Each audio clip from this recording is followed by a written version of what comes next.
Hey all welcome back to my YouTube channel. So ಇವತ್ತು ನಾನು ನಿಮ್ಮೆಲ್ಲರಿಗೂ ಒಂದು ಈಸಿ ಆ್ಯಂಡ್ ಸ್ಪೈಸಿ ಆಗಿರುವಂಥ ನಾಟಿ ಸ್ಟೈಲ್ ಪೆಪ್ಪರ್ ಚಿಕನ್ ಗ್ರೇವಿನ ಹೇಗೆ ಮಾಡೋದು ಅಂತ ತೋರಿಸ್ಕೊಡ್ತಿದ್ದೀನಿ. ಸೊ ಬನ್ನಿ ಇಂಗ್ರೀಡಿಯೆಂಟ್ಸ್ನ ನೋಡ್ಕೊಂಬರೋಣ.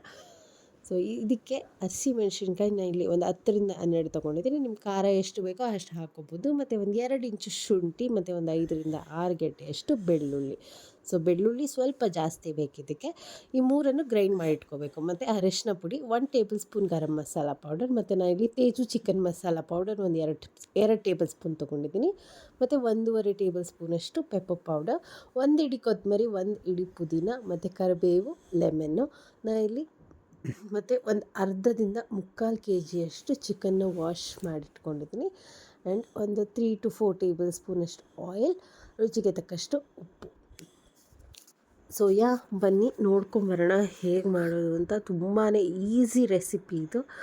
ಒಂದು ಕಡಾಯಲ್ಲಿ ಎಣ್ಣೆ ಮತ್ತು 1 ಟೇಬಲ್ ಸ್ಪೂನಷ್ಟು ತುಪ್ಪ ಹಾಕ್ಕೊಂಡಿದ್ದೀನಿ. ನೀವು ಬೇಕಾದ್ರೆ ಹಾಕ್ಕೊಬೋದು, ಇಲ್ಲಾಂದರೆ ಸ್ಕಿಪ್ ಮಾಡ್ಕೊಬೋದು. ಎಣ್ಣೆ ಕಾದಿದೆ. ಇವಾಗ ಇದಕ್ಕೆ ಕರಿಬೇವು ಸೊಪ್ಪು ಮತ್ತು 3 ಇಂಗ್ರೀಡಿಯೆಂಟ್ಸ್ ಏನು ಹಸಿಮೆಣ್ಸಿನ್ಕಾಯಿ, ಬೆಳ್ಳುಳ್ಳಿ ಮತ್ತು ಶುಂಠಿ, ಈ ಮೂರನ್ನು ತರಿಯಾಗಿ ಅಂದರೆ ತುಂಬ ರಫಾಗಿ ಗ್ರೈಂಡ್ ಮಾಡ್ಕೊಂಡಿದ್ದೀನಿ. ತುಂಬ ಅದನ್ನ ನುಣ್ಣಗೆ ಪೇಸ್ಟ್ ಮಾಡ್ಕೊಂಡಿಲ್ಲ, ಜಸ್ಟ್ ರಫಾಗಿ ಒಂದು ಗ್ರೈಂಡ್ ಮಾಡ್ಕೊಂಡಿದ್ದೀನಿ.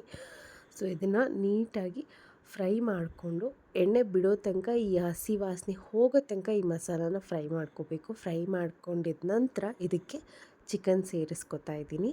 ಇಲ್ಲಿ ನಾನು ಒಂದು ಅರ್ಧದಿಂದ 3/4 kg ಚಿಕನ್ನ ತೊಗೊಂಡಿದ್ದೀನಿ.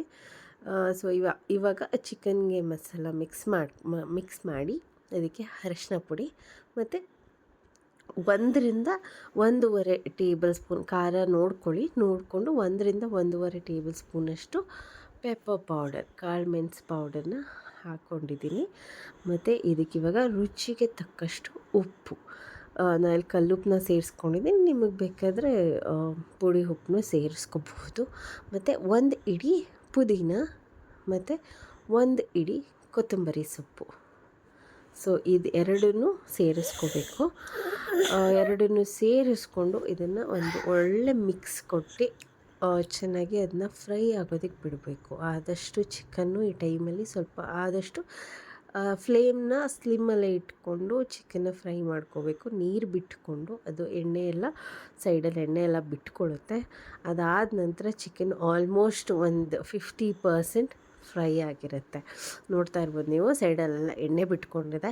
ಇವಾಗ ಆಲ್ಮೋಸ್ಟ್ ರೆಡಿಯಾಗಿದೆ. ಒಂದು 50% ರೆಡಿಯಾಗಿದೆ. ಇವಾಗ ಇದಕ್ಕೆ ಮಸಾಲೆಗಳನ್ನ ಹಾಕ್ಕೊಳ್ಳೋಣ. 1 ಟೇಬಲ್ ಸ್ಪೂನಷ್ಟು ಗರಂ ಮಸಾಲ ಪೌಡರ್ ಮತ್ತು 2 ಟೇಬಲ್ ಸ್ಪೂನಷ್ಟು ಚಿಕನ್ ಮಸಾಲ ಪೌಡರ್ನ ನಾನಿಲ್ಲಿ ಹಾಕ್ಕೊತಿದ್ದೀನಿ.